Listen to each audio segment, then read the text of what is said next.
Sign in security ಸಂಸ್ಥೆಯ live ಮಾನಿಟರಿಂಗ್ನಲ್ಲಿ ಕಾರ್ಯನಿರ್ವಹಿಸ್ತಾ ಇದ್ದ ಸಿಬ್ಬಂದಿಯ ಸಮಯ ಪ್ರಜ್ಞೆಯಿಂದಾಗಿ ಸೊಸೈಟಿ ಕಳ್ಳತನಕ್ಕೆ ಯತ್ನಿಸಿದ್ದ ದುಷ್ಕರ್ಮಿಗಳ ಸಂಚು ವಿಫಲಗೊಂಡಿರುವಂತಹ ಘಟನೆ ಬೈಂದೂರಿನ ಅರೇಶೂರಿನಲ್ಲಿ ನಡೆದಿದೆ.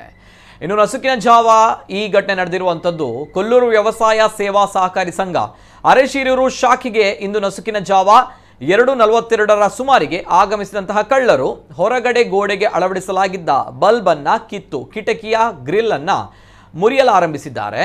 ಈ ವೇಳೆ ಸೈನ್ ಇನ್ ಸೆಕ್ಯೂರಿಟಿ ಸಂಸ್ಥೆಯ ಸಿಸಿಟಿವಿ ಕ್ಯಾಮೆರಾದಲ್ಲಿ ಇದು ವೀಕ್ಷಣೆ ಮಾಡ್ತಾ ಇದ್ದಂತಹ ಸಿಬ್ಬಂದಿ ಪೊಲೀಸರಿಗೆ ಮಾಹಿತಿ ರವಾನಿಸಿದ್ದಾರೆ.